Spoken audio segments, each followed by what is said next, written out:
जय हिंद दोस्तों। 9 मई के करंट अफेयर में जो डेली करंट अफेयर आपके बीच जाता है उसमें आपका स्वागत है।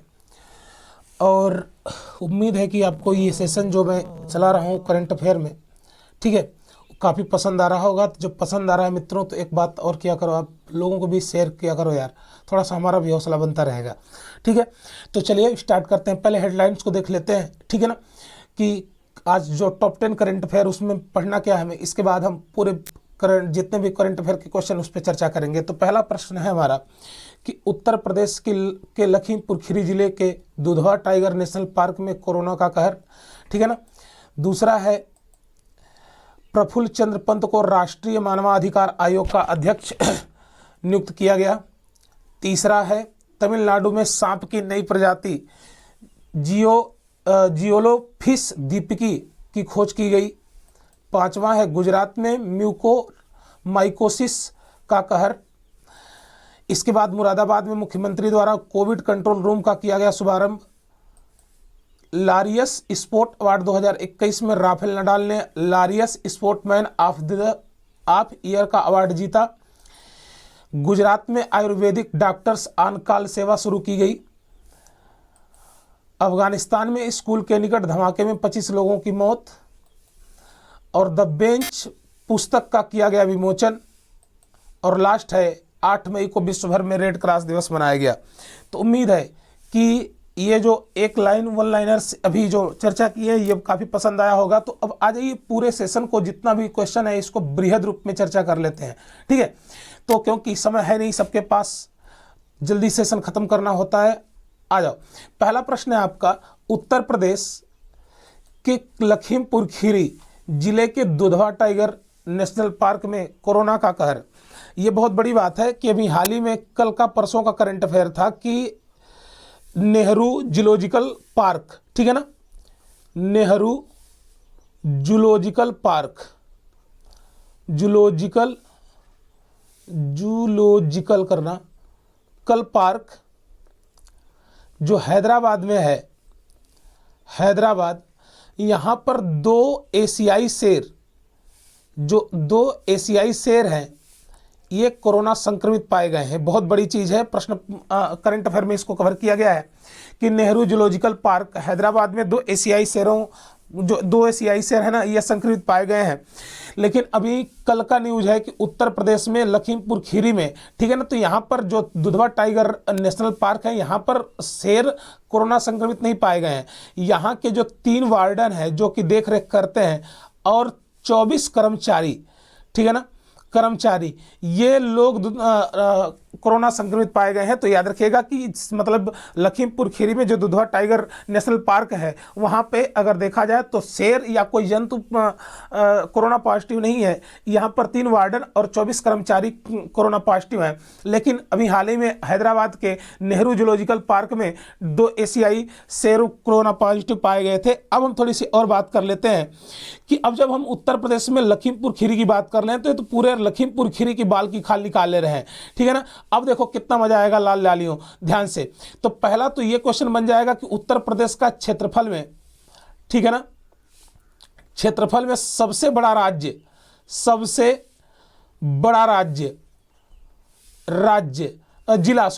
सबसे बड़ा जिला तो आपका होगा लखीमपुर खीरी, ठीक है ना। उत्तर प्रदेश का सबसे क्षेत्रफल में सबसे बड़ा जिला कौन है? लखीमपुर खीरी। इसके बाद जब सबसे बड़ा पढ़ रहे हो तो सबसे छोटा भी यहीं से देख लेना। जो सबसे छोटा है उसका नाम है हापुड़। क्या नाम भैया? हापुड़। तो याद रखिएगा कि उत्तर प्रदेश का क्षेत्रफल के हिसाब से सबसे बड़ा जिला कौन सा है? लखीमपुर खीरी। और दूसरा कौन सा है? हापुड़। अब आ जाओ और कवर कर लेते हैं। तो अगर पूछेगा कि दुधवा टाइगर रिजर्व, ठीक है ना, दुधवा टाइगर रिजर्व कहाँ पे है? तो लखीमपुर खीरी में है। भारत का एकमात्र, उत्तर प्रदेश का एकमात्र राष्ट्रीय उद्यान है, ठीक है ना, दुधवा टाइगर रिजर्व, जिसकी स्थापना, दुधवा की स्थापना, जो दुधवा है ना, इसकी स्थापना 1968 में की गई थी। इस बात को याद रखिएगा। अब अगर बात कर लेते हैं कि ये तो हो गया, ठीक है ना, हम पता कर गए कि लखीमपुर खीरी, इसके बाद सबसे बड़ा राष्ट्रीय उद्यान है हमारा, सबसे बड़ा जिला है हापुड़ है। लेकिन अब हमारे और भी कई जो राष्ट्रीय उद्यान है, पक्षी अभ्यारण्य उत्तर प्रदेश में एक नज़र में मेरे लालों उन्हें भी देख लेते हैं। तो पहला याद कर लेना, अगर पूछेगा किशनपुर वन्यजीव विहार, ठीक है ना, देखो बाल की खाल निकाल रहे हैं, किशनपुर वन्यजीव विहार, वन्यजीव बिहार, यह है आपका किशनपुर वन्यजीव विहार लखीमपुर खीरी में, लखीमपुर खीरी में किशनपुर वन्यजीव विहार। इसके बाद अगर पूछेगा कतरनिया घाट कतरनिया घाट वन्यजीव विहार कहाँ पे है, तो महाराजगंज में है, याद रखिएगा, महाराजगंज में है, याद रखिएगा, ठीक है ना। फिर पूछेगा कि कछुआ वन्यजीव विहार, बहुत इंपॉर्टेंट है, कछुआ वन्यजीव विहार, तो कछुआ वन्यजीव विहार कहाँ है भैया, वाराणसी में है, याद रखिएगा। फिर ठीक है, फिर अगर पूछेगा आपसे पटना वन्यजीव विहार, पटना वन्यजीव विहार, ये सब प्रश्न आ चुके हैं। पटना वन्य विहार कहाँ पे है, एटा में है। फिर पूछेगा लालो लाख बहोसी पक्षी विहार, ठीक है ना, लाख बहोसी पक्षी विहार कहाँ पे है, तो याद रखिएगा कन्नौज में है लाख बहोसी, ठीक है ना। फिर आपसे पूछेगा सांडी पक्षी विहार कहाँ है, तो सांडी पक्षी विहार याद रखिएगा आपका हरदोई में है। तो मित्रों उम्मीद है कि क्वेश्चन का जो लिंकिंग सेशन है आपको समझ में आ रहा होगा। तो मैं एक बार फिर से इसको लिंकिंग करने का प्रयास करता हूं।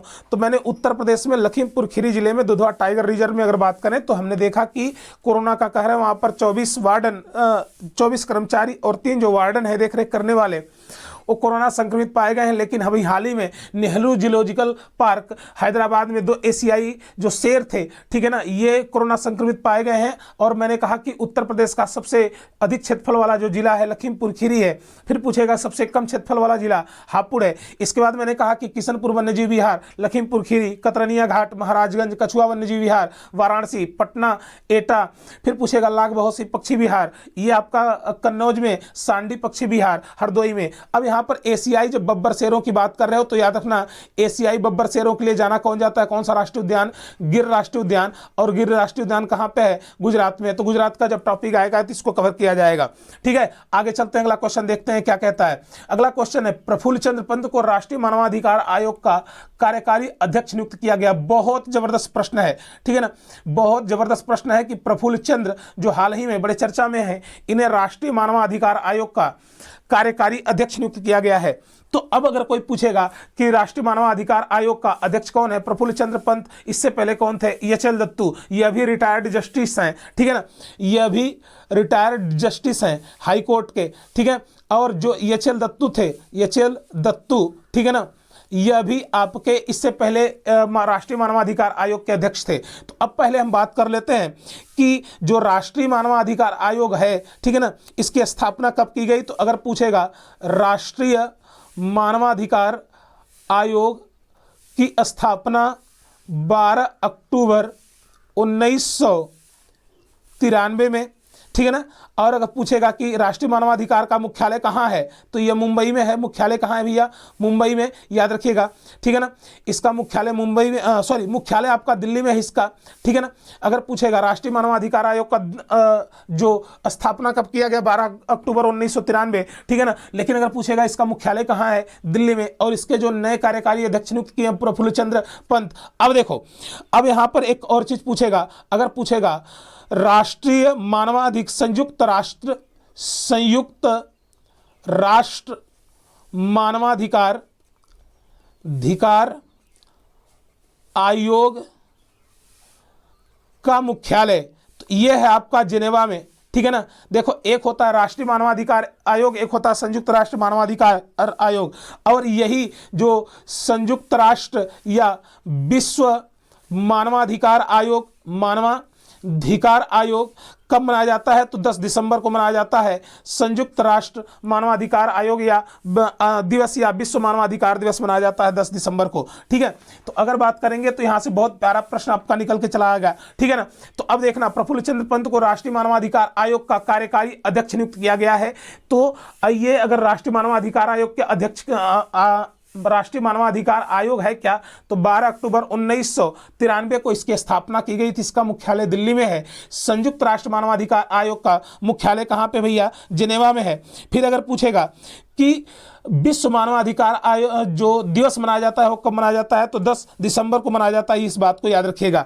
अब देखो, यहां से मैं थोड़ा सा शब्दों को भी लिंकिंग करना शुरू कर दें। मैं ऐसे, हम लोग शब्दों को भी नहीं छोड़ेंगे, शब्दों से भी इतना खतरनाक क्वेश्चन कवर कर किया जाएगा ना कि सब जितने भी जीएसजी के हैं ना, सब अपने आप कवर होते जाएंगे, बस तुम्हारा साथ होना चाहिए। तो अब आ जाओ, आपको पता होगा बहुत प्यारी घटना 30 अप्रैल 1908, 30 अप्रैल 1908, ठीक है ना। एक अंग्रेज था, उसका नाम था किंग्सफोर्ड, ठीक है ना। किंग्सफोर्ड, किंग्सफोर्ड की हत्या दो लोगों ने करने का प्रयास किया था। एक थे खुदीराम बोस, है ना, और एक थे प्रफुल्ल चाकी, है ना। याद आया कुछ? बिल्कुल याद आ गया होगा। तो प्रफुल्ल चाकी को याद कर लेना कि 30 अप्रैल 1908 को, ठीक है ना, किंग्सफोर्ड की हत्या में दो लोगों ने हिस्सा लिया था, एक खुदीराम बोस, दूसरा प्रफुल्ल चाकी। और इसमें देखा जाए तो किंग्सफोर्ड बच गया था जबकि उसका परिवार मारा गया था। तो अगर पूछेगा कि भारत में सबसे कम उम्र में सबसे पहली फांसी किसको मिली है, तो याद रखना कि सबसे कम उम्र में फांसी मिली थी किसको? खुदीराम बोस को। और खुदीराम बोस ऐसे शख्स थे जो कि भगवत गीता लेके, ठीक है ना, भगवत गीता लेके फांसी पर चढ़े थे। इस बात को याद रखिएगा। खैर, शब्द से भी हम लिंकिंग कर सकते हैं, इस बात को याद रखिएगा। अगला चलते हैं, अगला क्वेश्चन को देखते हैं क्या क्वेश्चन का आनंद है, ठीक है। तमिलनाडु में सांप की नई प्रजाति जिसका नाम है जाइलोफिस दीपकी की खोज की गई है। तो अगर पूछेगा तमिलनाडु में सांप की नई प्रजाति जाइलोफिस की खोज की गई है, तो कभी कभी ये प्रश्न पूछ देगा कि हाल ही में तमिलनाडु में किस नई प्रजाति के सांप की खोज की गई है, तो आपको याद होना चाहिए जाइलोफिस, ठीक है ना। जाइलोफिस जो नई प्रजाति है इसकी खोज की गई है, ठीक है ना। जाइलोफिस जो नई प्रजाति है इसकी खोज की गई है, ठीक है। तो अब कहीं ना कहीं पूरे सांप जितने भी आ गए, सांप को तो मैं बीन बजाऊंगा और बीन बजा के सांपों को निकाल दूंगा, ठीक है। बीन बजा के हम सांपों को क्या करेंगे भैया? निकाल लेंगे। तो याद रखिएगा, अगर पूछेगा आपसे कि जो सांप से संबंधित जितनी जानकारी है सबको हम एक जगह रख लेते हैं, इस बात को याद रखना, ठीक है। अब लेकिन एक इंपॉर्टेंट चीज ये है कि इसका दिवस से लेकर सब कुछ तुम याद कर लो ताकि तुम्हारे जीवन में कोई और दुख ना आना चाहे, ठीक है। तो अब शुरू करते हैं। पहला, अगर पूछेगा सांपों का अध्ययन क्या कहलाता है, सांपों का अध्ययन क्या कहलाता है, अध्ययन क्या कहलाता है, तो ओफियोलॉजी। क्या कहलाता है भैया? ओफियोलॉजी। अब थोड़ी सी बात और करते हैं। सांप दिवस इंपॉर्टेंट है बेटा। सांप दिवस कब मनाया जाता है? तो सांप दिवस आपका मनाया जाता है 16 जुलाई को, ठीक है ना। विश्व सांप दिवस मनाया जाता है। विश्व सांप दिवस 16 जुलाई को, बहुत इंपॉर्टेंट दिवस है, बड़ा चीज अच्छा मिला है। पूछेगा विश्व में सर्वाधिक सांप कहाँ? तो ब्राजील में, ब्राजील में। और ब्राजील में सर्वाधिक जैव विविधता भी पाई जाती है, विविधता भी पाई जाती है, ठीक है। इसके बाद अगर बात करेंगे कहां पर एक भी सांप नहीं पाए जाते हैं, कहां पर एक भी सांप नहीं पाए जाते हैं, वो है आपका आयरलैंड। कहां पे भैया? आयरलैंड। अब थोड़ी और बात कर लेंगे। देखो, भारत में दो प्रकार के सांप होते हैं, एक मतलब 100% में 20% ही ऐसे सांप होते हैं जिनके पास पॉइजन होता है। और सांपों में पॉइजन भी दो प्रकार का होता है, एक होता है न्यूरोटॉक्सिन,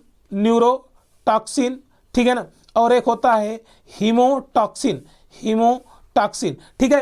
तो हीमोटॉक्सिन जो कि आपके हीमोग्लोबिन पर इफेक्ट डालता है और न्यूरोटॉक्सिन जो कि आपके तंत्रिकाओं पर इफेक्ट डालता है। तो बिल्कुल याद रखना, ठीक है ना, कि सांप संबंधी जो भी जानकारियां हैं मैंने आपके सामने रख दिया कि तमिलनाडु में सांप की नई प्रजाति तो खोजी गई, बहुत अच्छी बात है। लेकिन अभी हाल ही में जो सांप दिवस मनाया जाता है 16 जुलाई को, सांपों का अध्ययन ओफियोलॉजी। विश्व में सर्वाधिक सांप कहां पाए जाते हैं? ब्राजील में। कहां पर एक भी सांप नहीं पाए जाते हैं? आयरलैंड में। सांप में कितने प्रकार का जहर होता है? तो भारत में 80%, 100% में से 80% सांपों में जहर नहीं होता है, वो तो लोग हार्ट अटैक से मर जाते हैं, ठीक है ना।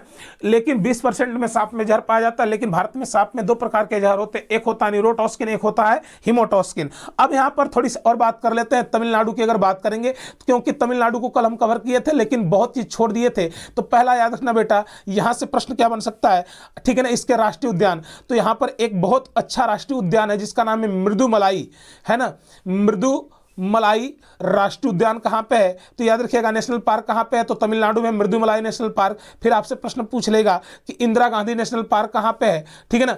इंदिरा गांधी नेशनल पार्क कहां पे है? तो आपका तमिलनाडु में है। इसके बाद अगर पूछेगा तमिलनाडु से थोड़ा करंट अफेयर का क्वेश्चन पूछ लेते हैं, ठीक है ना।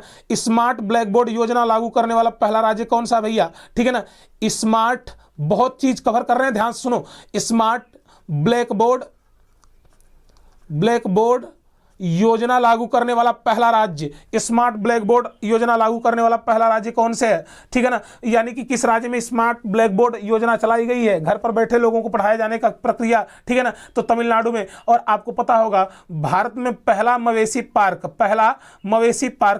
पार्क किस राज्य में स्थापित किया गया है, तो पहला मवेशी राज्य तमिलनाडु में स्थापित किया गया है। और अगर पूछेगा मवेशी सर्वाधिक किस राज्य में पाए जाते हैं, तो पश्चिम बंगाल में सर्वाधिक मवेशियों की संख्या है, ठीक है ना, याद रखना। अब पूरे चीजों को एक बार और कवर कर रहे हैं। हमने लिखा है हेडलाइन में कि तमिलनाडु में सांपों की नई प्रजाति जाइलोफिस दीपकी की खोज की गई है। तो मैंने कहा सांप का अध्ययन ओफियोलॉजी, विश्व में सर्वाधिक सांप, ठीक है ना, कहां पाया जाए, ब्राजील में सांप दिवस 16 जुलाई को, ठीक है ना। और किस देश में सांप नहीं पाए जाते, आयरलैंड में। इसके बाद तमिलनाडु में मृदुमलाई राष्ट्रीय उद्यान व इंदिरा गांधी राष्ट्रीय उद्यान है। अब तमिलनाडु से करंट अफेयर से प्रश्न मैंने कवर किया। स्मार्ट ब्लैक बोर्ड योजना तमिलनाडु में प्रारंभ की गई है। और भारत का पहला एशिया मवेशी पार्क किस राज्य में स्थापित किया गया है, तो तमिलनाडु में स्थापित किया गया है। तो मवेशियों की सर्वाधिक संख्या किस राज्य में पाई जाती है, पश्चिम बंगाल में। अभी हाल ही में यहां पर तमिलनाडु में नए मुख्यमंत्री पद के रूप में एम के स्टालिन ने शपथ ली है, जो डीएमके के चीफ रह चुके हैं। तो उम्मीद है कि यह सब क्वेश्चन आपको पसंद आ रहा होगा। आगे चलते हैं, अगला देखते हैं कि अगला क्वेश्चन क्या गुल खिलाने वाला है। बहुत टॉप इंपॉर्टेंट क्वेश्चन है, अभी हाल ही में बड़ा चर्चा में है यह क्वेश्चन, ठीक है। अब देखो एक्चुअल में हुआ क्या है कि गुजरात में कोरोना का तो जो भी लोग फेस कर रहे थे वो कर ही रहे थे, ठीक है, यानी कोरोना से लोग सही भी हो रहे थे, काफी रिकवरी रेट है। लेकिन उसी बीच अगर देखा जाए दोस्तों तो यहां पर एक नई कवक जनित बीमारी, ठीक है ना, कवक जनित बीमारी जिसका नाम है म्यूकोरमाइकोसिस, ठीक है ना, म्यूकोरमाइकोसिस, जो कि हाल ही में खुराफात मचाई, जिससे आप देखेंगे सूरत के कई अस्पतालों में 50 से 60 लोग संक्रमित हुए हैं। और ये ऐसी बीमारी है जिसका प्रभाव केवल आंखों पर जा रहा है और लोगों की आंखें निकालना पड़ रहा है। ये बहुत खतरनाक बीमारी है। तो मैंने बता दिया आपको, प्रश्न पूछ सकता है कि किस राज्य में सबसे पहले म्यूकोरमाइकोसिस का कहर देखने को मिला था, तो गुजरात में। तो अगर देखा जाए तो गुजरात में म्यूकोरमाइकोसिस, ठीक है ना, का कहर है। और कहां पर सबसे पहले, गुजरात में, तो सूरत में। और ये जो म्यूकोरमाइकोसिस है, ठीक है ना, ये किससे होता है, तो कवकों से होता है, ठीक है। अब तो ये क्लियर हो गया। अब आ जाओ आगे की बात कर लेते हैं, जो भी इससे बनने वाला प्रश्न है, ठीक है ना। शुरू कर देते हैं अपनी कहानी। अब देखो, अब यहां पर हम पहले ये कवर करेंगे कवकों का अध्ययन कहलाता क्या है, ठीक है ना। कवकों का अध्ययन कहलाता क्या है, तो कवकों का अध्ययन कहलाता है आपका माइकोलॉजी, ठीक है ना। कवकों का अध्ययन क्या कहलाता है, कवकों, कई बार प्रश्न पूछा है, अध्ययन क्या कहलाता है, माइकोलॉजी। क्या कहलाता है भैया, माइकोलॉजी। तो अगर प्रश्न पूछेगा कवकों का अध्ययन क्या कहलाता है, माइकोलॉजी। इसके बाद जब कवकों को पढ़ रहे हो तो शैवालों को भी पढ़ लो। शैवालों का अध्ययन क्या कहलाता है, फाइकोलॉजी। क्या कहलाता है भैया, फाइकोलॉजी। अब ध्यान से देखना, कवक जनित बीमारी का नाम याद कर लेना। एक होता एथलीट फुट, जिसे कहते हैं खिलाड़ी पांव, एथलीट फुट, है ना। और एक होता है दाद। ये दो ऐसी बीमारी है जो कि कवकों के कारण होते हैं, बड़े खतरनाक होते हैं। आप देखते हैं जीवन इसमें बड़ा कठिन में बीतता है, तो याद रखिएगा, ठीक है ना। और जो ये म्यूकोरमाइकोसिस के रोगी देखे गए हैं, ये कहाँ पे देखे गए हैं, तो सूरत के हॉस्पिटलों में देखे गए हैं, ठीक है ना। सूरत के हॉस्पिटलों में इसका सबसे अधिक प्रभाव किस पर है, आंख में है। तो अगर पूछेगा सूरत किस नदी किनारे है, तो ताप्ती नदी के किनारे है। किस नदी किनारे भैया, ताप्ती नदी के किनारे है। इस बात को याद रखिएगा, ठीक है ना। तो अभी गुजरात को हम और कवर करेंगे, क्योंकि अगला स्लाइड में, अगले प्रश्न में बहुत इंपॉर्टेंट प्रश्न मैंने रखा है। तो गुजरात में म्यूकोरमाइकोसिस का कहर देखने को मिला है। म्यूकोरमाइकोसिस एक कवक जनित बीमारी है। कवकों का अध्ययन माइकोलॉजी कहलाता है, शैवालों का अध्ययन फाइकोलॉजी कहलाता है। कवक जनित दो बीमारी, एथलीट फुट और दाद। फिर इसके बाद सबसे पहला इसका प्रमाण सूरत के प्राइवेट अस्पतालों में देखा गया है। और सूरत किस नदी किनारे है, तो ताप्ती नदी किनारे है। आगे चलते हैं, देखते हैं कैसा प्रश्न है आपके कंप्यूटर स्क्रीन पर, ठीक है। चलिए अगला प्रश्न देखते हैं। अगला प्रश्न बहुत इंपॉर्टेंट प्रश्न है, काफी जबरदस्त प्रश्न है। मुरादाबाद में मुख्यमंत्री द्वारा कोविड कंट्रोल रूम का किया गया शुभारंभ। तो अगर प्रश्न पूछेगा कि हाल ही में प्रधानमंत्री मोदी ने उत्तर प्रदेश के किस जिले में एक कोविड कंट्रोल रूम का शुभारंभ किया। अर्थात कोविड कंट्रोल रूम का मतलब होता है जहां से पूरे राज्य के कंट्रोल, मतलब कि कोरोना संबंधी जो भी जानकारियां उसको हम मतलब इकट्ठा कर सके, उसको मतलब जो भी समस्याएं हैं उसका निजात कर सके। तो याद रखिएगा कि मुख्यमंत्री योगी आदित्यनाथ द्वारा मुरादाबाद में, ठीक है ना, कोविड कंट्रोल रूम की स्थापना किया गया है। तो अगर पूछेगा, बस यहाँ से थोड़ा सा एक क्वेश्चन पूछ सकता है। उत्तर प्रदेश का एक जिला है मुरादाबाद, सभी लोग जानते हैं। इसे हम कहते हैं पीतल नगरी। क्या कहते हैं भैया, पीतल नगरी। तो पीतल नगरी, क्योंकि विश्व भर में पीतल नगरी के लिए जाना जाता है ये, लेकिन अब धीरे धीरे ये पीतल उद्योग यहाँ से समाप्त हो रहा है, क्योंकि पीतल तांबा के बर्तनों का जो प्रयोग है धीरे धीरे वो समाप्त हो रहा है। तो याद रखना मुरादाबाद में, ठीक है ना, मुख्यमंत्री द्वारा कोविड कंट्रोल रूम का शुभारंभ किया गया है। आगे चलते हैं, अगला प्रश्न है, बहुत इंपॉर्टेंट प्रश्न है, बहुत इंपॉर्टेंट प्रश्न है। लारियस स्पोर्ट अवार्ड काफी चर्चा में है और इसको मैं कवर कर रहा हूं बहुत ईमानदारी से। लारियस स्पोर्ट अवार्ड, ठीक है ना, लारियस स्पोर्ट अवार्ड 2021 में राफेल नडाल ने लारियस स्पोर्टमैन ऑफ द ईयर का अवार्ड जीता।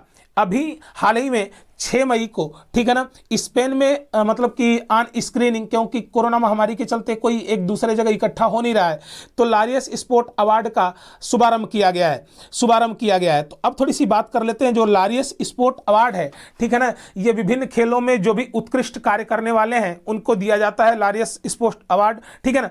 अब इसमें कई क्षेत्र होते हैं, जैसे मैंने कहा कि लारियस स्पोर्ट्स अवार्ड में पहला है Laureus sportsman of the year, Laureus sports man of the year ये चुना गया है राफेल नडाल को टेनिस खिलाड़ी हैं, कहां के रहने वाला भैया, स्पेन के सभी लोग जानते हैं, ठीक है ना।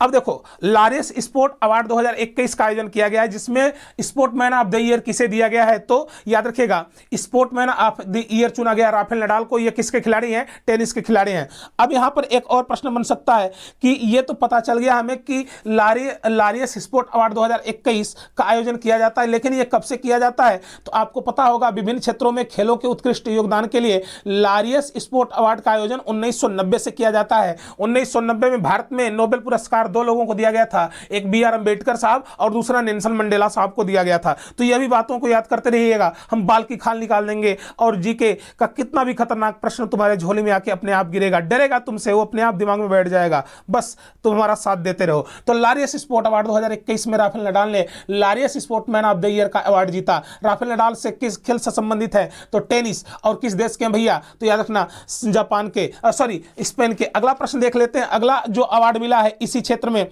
ठीक है ना, Laureus world sport women of the year, ठीक है ना, वर्ल्ड स्पोर्ट वुमेन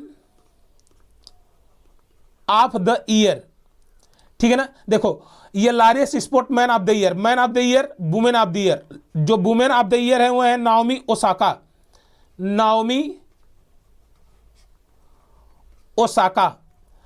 ओसाका कहां की है भैया, जापान की राजधानी टोक्यो, जापान की मुद्रा एन, सुकुमार फूलों का देश जापान को कहते हैं, ठीक है ना, सूर्योदय का देश जापान को कहते हैं, जापान की संसद का नाम डायट, जापान का राष्ट्रीय खेल जूडो। तो अगर देखा जाए तो लारियस स्पोर्ट अवार्ड की श्रेणी में जो sport man of the year Rafael Nadal को sport women of the year दिया गया है नाओमी ओसाका को। अगला देख लेते हैं, ठीक है ना, Laureus world team of the year, world important है, टीम ऑफ द ईयर ये दिया गया है, team of the year Bayern Munich,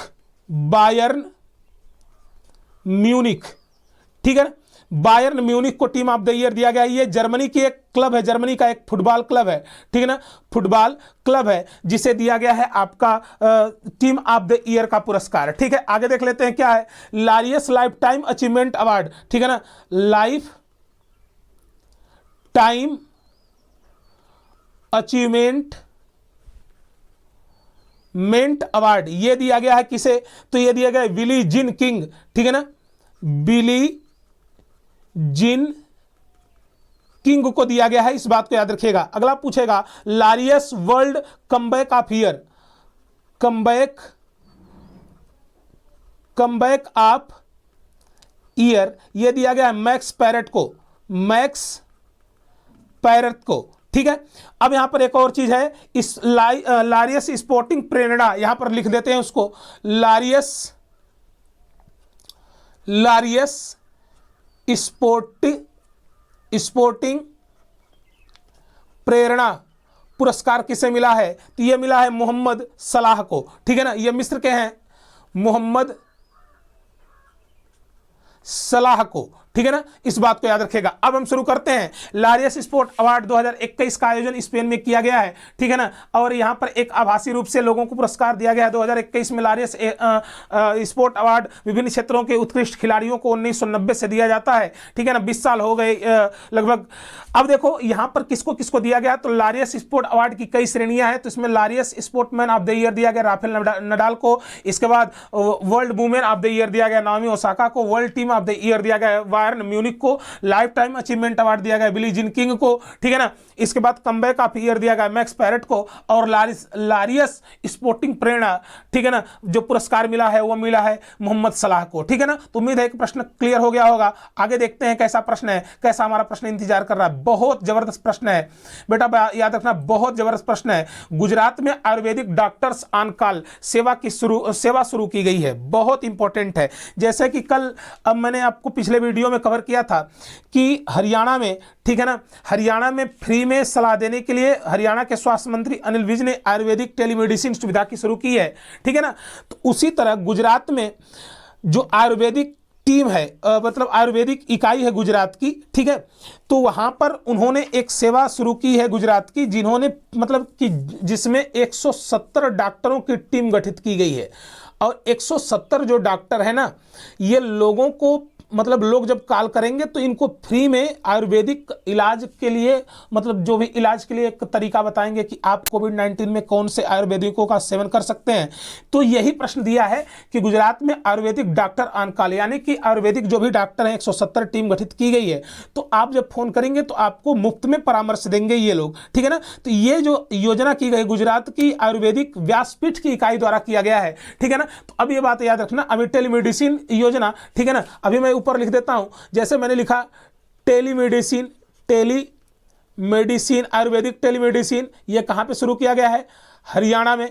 कहां पे भैया? हरियाणा में। लेकिन गुजरात में Ayurvedic doctor on call, same वही कंडीशन है, ठीक है ना, जिसमें 170 टीम गठित की गई है, 170 डॉक्टरों की, ये दिन भर, ठीक है ना, मुफ्त में जो भी रोगी हैं, पेशेंट है कोरोना के, उनको आयुर्वेदिक सलाह देंगे। तो अब शुरू कर देते हैं। अब तो ये हो गया गुजरात का, ये तो गुजरात क्लियर कर लेते हो। पहले गुजरात के करंट अफेयर से एक पक्ष, अब देखो यहां पर गुजरात में जो भी करंट अफेयर के प्रश्न है उसको देख लेते हैं। तो पहला आपको पता होगा, हाल ही में एक फल बड़ा चर्चित में था जिसका नाम था ड्रैगन फ्रूट, जो कि चाइना में बड़ा परिचित है और मंगोलियाई कंट्रियों में, ठीक है ना। ड्रैगन फ्रूट अगर देखा जाए तो ड्रैगन फ्रूट का नाम गुजरात में क्या रखा गया है? तो कमलम। क्या रखा गया भैया? कमलम। तो अगर देखा जाए तो ड्रैगन जो फ्रूट है ना, इसको गुजरात में कमलम नाम से, ठीक है ना, इसका कमलम नाम कर दिया गया है। ये लोग ड्रैगन नहीं मानते थे, बोलते थे ड्रैगन अच्छा नहीं, चाइनीज है, इसलिए हम कमलम कर देते हैं। तो ये क्लियर हो गया। इसके बाद अगर देखा जाए तो पूछेगा भारत का पहला लिथियम रिफाइनरी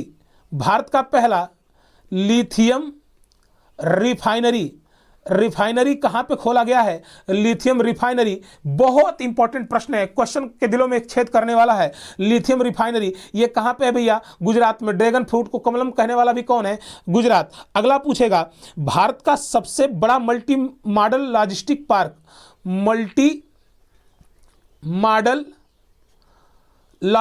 पार्क ये कहां पे खोला गया है? तो गुजरात में खोला गया है। इसके बाद अगर पूछेगा कि नई पर्यटन नीति लागू करने वाला पहला राज्य कौन है? 1 जनवरी 2021 को लागू किया गया था इसके द्वारा, तो ये भी कौन है? गुजरात। तो मैं गुजरात से हल्का फुल्का एक करंट अफेयर कवर कर दिया। ड्रैगन फ्रूट को कमलम किसने कहा भैया? तो गुजरात में। लिथियम रिफाइनरी कहां पे स्थापित किया गया है? भारत का पहला, गुजरात में। मल्टी मॉडल लॉजिस्टिक पार्क कहां पे? गुजरात में। और नई पर्यटन नीति लागू करने वाला भारत का राज्य कौन सा है? गुजरात में। ये तो हो गया गुजरात का सेशन। अब देखो यहां से गुजरात से हम और क्या कवर कर सकते हैं, ठीक है ना। तो आपको पता होगा गुजरात की राजधानी नगर, और यहाँ के जो मुख्यमंत्री हैं उनका नाम है विजय रूपानी। अब एक और चीज़ यहाँ पर देख लेते हैं, अगर पूछेगा सोमनाथ मंदिर कहाँ पे है, सोमनाथ मंदिर जिसको मोहम्मद गौरी ने लूटा था, मोहम्मद गजनवी ने लूटा था। इसके बाद अगर पूछेगा द्वारिकाधीश मंदिर कहाँ है, द्वारिकाधीश मंदिर कहाँ पे है, तो बिल्कुल याद रखना सोमनाथ मंदिर हो या द्वारकाधीश मंदिर हो, सब कहाँ पे है, गुजरात में। Statue of unity, statue of unity जिसकी लंबाई 182 मीटर है, गुजरात के केवड़िया गांव में है। और एक बात और बता देना, मैं प्रश्न पूछना चाहता हूं, आप लोग कमेंट में इसका उत्तर दे देना, ठीक है ना, कि स्टैचू ऑफ यूनिटी का डिजाइन किसके द्वारा तैयार किया गया था, ठीक है ना। तो ये गुजरात में गिर राष्ट्रीय उद्यान है, ठीक है ना। काफ़ी चीज़ें हैं गुजरात में, जो प्रसिद्ध शहर अहमदाबाद, उसे भारत का मानचेस्टर कहा जाता है, ठीक है ना। अगर पूछेगा गुजरात में अभी हाल ही में किस राज्य में आयुर्वेद डॉक्टर्स ऑन कॉल की सेवा शुरू की गई है, तो बेटा बिल्कुल याद रखना कि गुजरात में शुरू की गई है। अगला प्रश्न देखते हैं, बहुत जबरदस्त प्रश्न है, अभी हाल ही में बहुत करंट न्यूज है और बहुत बर्बर तरीके से यह काम किया गया है। अफगानिस्तान में स्कूल के निकट 25 धमाके में 25 लोगों की मृत्यु हो गई है, यह बहुत बड़ी चीज है। तो यहां से प्रश्न कैसे आएगा, प्रश्न दे सकता है कि हाल ही में किस देश में, ठीक है ना, बम धमाके में, जिसमें एक आतंकी धमाका इसे माना जा रहा है, जिसमें 25 लोगों की मृत्यु हो गई है, तो बिल्कुल आप उत्तर दे देना अफगानिस्तान। तो मैं अफगानिस्तान को भी थोड़ा सा गरीब है लेकिन याद रख लेते हैं। अफगानिस्तान की राजधानी क्या है भैया, काबुल, ठीक है ना। अफगानिस्तान की राजधानी क्या है, काबुल। इसके बाद अगर बात करेंगे सर्वाधिक अफीम का उत्पादन कहाँ पे होता है, काबुल, और सॉरी अफगानिस्तान। और AK-47 भी कहाँ पाई जाती है, तो ये आपके अफगानिस्तान में। अफगानिस्तान के संसद का नाम क्या होता है, शोरा।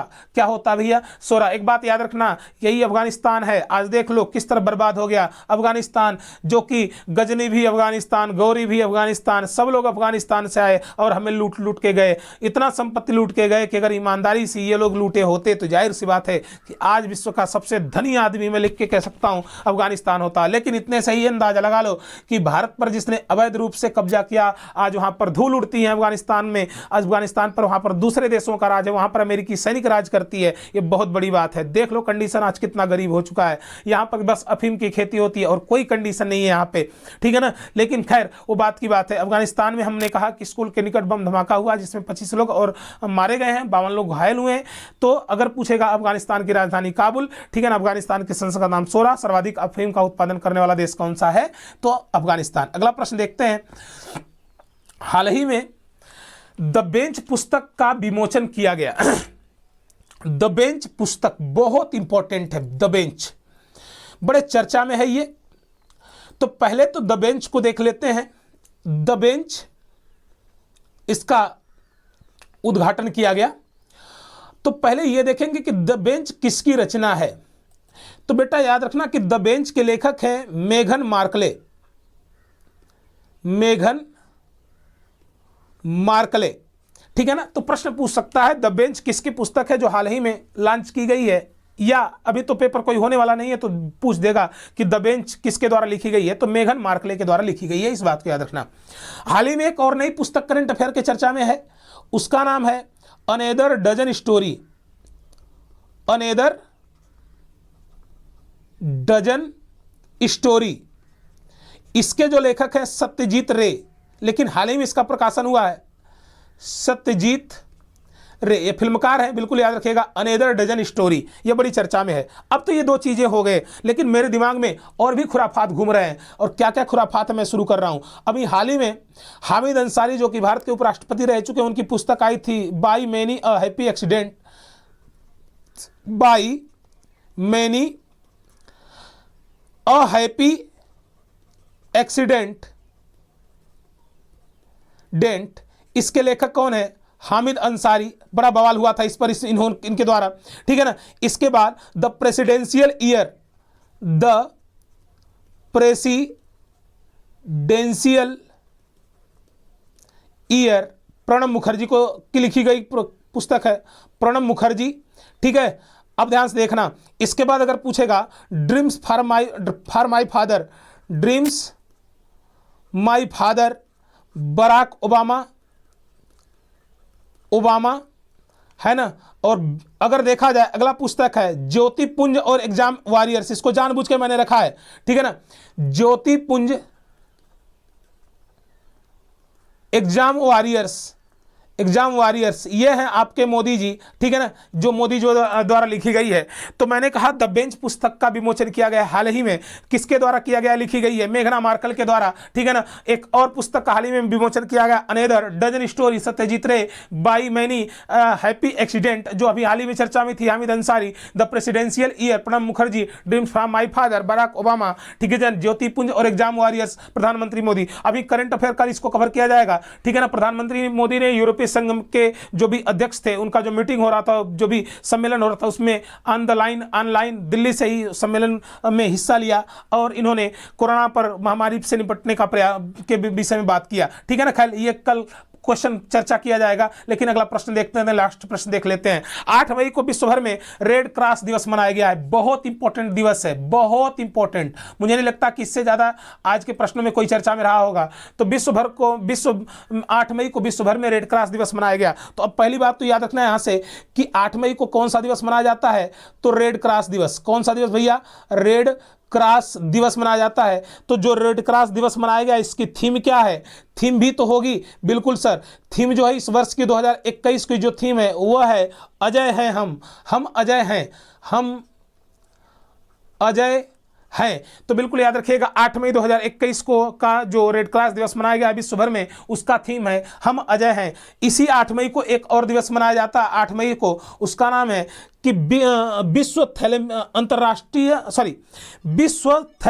थैलेमिया दिवस, थैलेमिया दिवस, ठीक है ना। विश्व थैलेसीमिया दिवस है, सॉरी, विश्व थैलेसीमिया दिवस, थैलेसेमिया दिवस या सीमिया दिवस, थैलेसीमिया दिवस।